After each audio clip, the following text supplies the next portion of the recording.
Hi. నేను ఈరోజు స్ట్రైట్‌గా వస్తున్నా.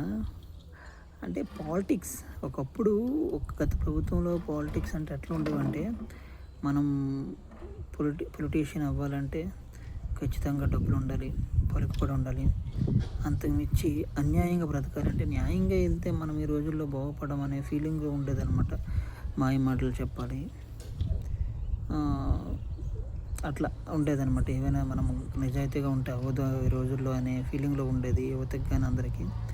కానీ ఆ ఫార్ములాని మార్చేశారనమాట. ఇప్పుడు వచ్చిన ప్రభుత్వం, కూటమి ప్రభుత్వం, జనసేన, తెలుగుదేశం పార్టీ. పవన్ కళ్యాణ్ గారిని చూస్తుంటే ఈయన ఖచ్చితంగా ఇంకో 10 జనరేషన్లు పోయినా సరే ఇలాంటి నాయకుడు రాడేమనిపిస్తది.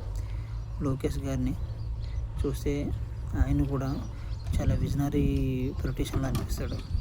ఇంకా బాబు గారి కోసం మనం మాట్లాడుకునే అర్హత కూడా మనకు లేదు. ఎందుకంటే ఆయన హై లెవెల్‌లో ఉంటాడు. ఆయన ఆలోచన విధానం కూడా.